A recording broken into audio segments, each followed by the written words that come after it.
Hi guys, ngayon magtatanim tayo ng dahlia. My husband bought this yesterday, so yan, eto ready for spring. Ayan, tingnan natin, tatanim natin to. Ayan, saka eto tingnan natin yung talagang ready for spring. Yung mga bulbs ko na ready kong itanim. So ito gagawin natin. So plastic na talagang bulb. Itong gagawin natin. Ito yung bulb ng dahlia. So dito nilagyan ko ng soil.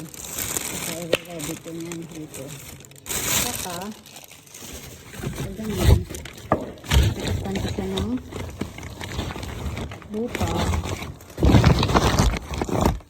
Ayan na. So tingnan natin kung tutubo yung dahlia ko. Tanim-tanim para may flowers sa spring, summer. Tutubo sa spring. Spring na ngayon eh. Tingnan natin ito. First time ko magtanim ng dahlia dito. Tingnan ko kung tutubo yan o hindi. So bagay, ito naman effective to. Tingnan natin yung dahlia nito. Marami pa akong mga tanim doon. Kaya naroon akong mga vegetables din except sa flowers. Ang dami ko nang natanim na flowers. Hindi na ako nag-update. Pero ang dami kong vegetables na tinanim. Naroon akong okra, eggplant, tomatoes, bell pepper, onion, beans. Kaya titingnan natin kung lalago sila. Dami kong tinatanim.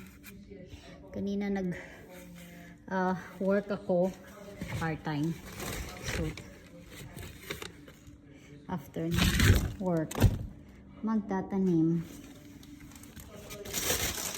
Ito na. Yung isa kang bulb. Titingnan natin. Yung isa maganda. Mas malaki. Dami tumubo sila.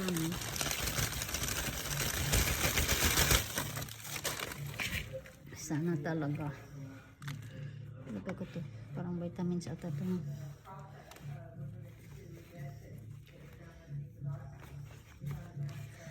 Gusto ko talaga yung dahlia na na flowers.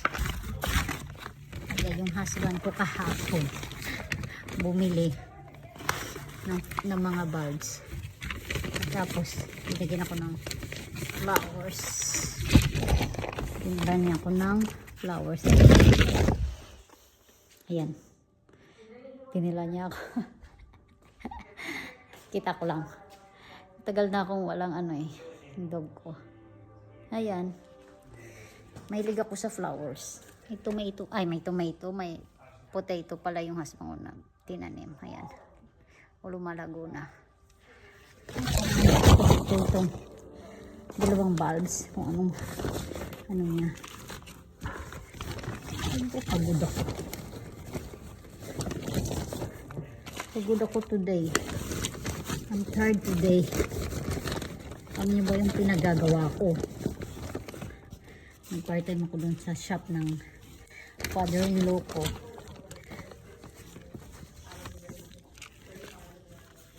Dito na husband ko eh. Sige, continue na lang tomorrow. Bye!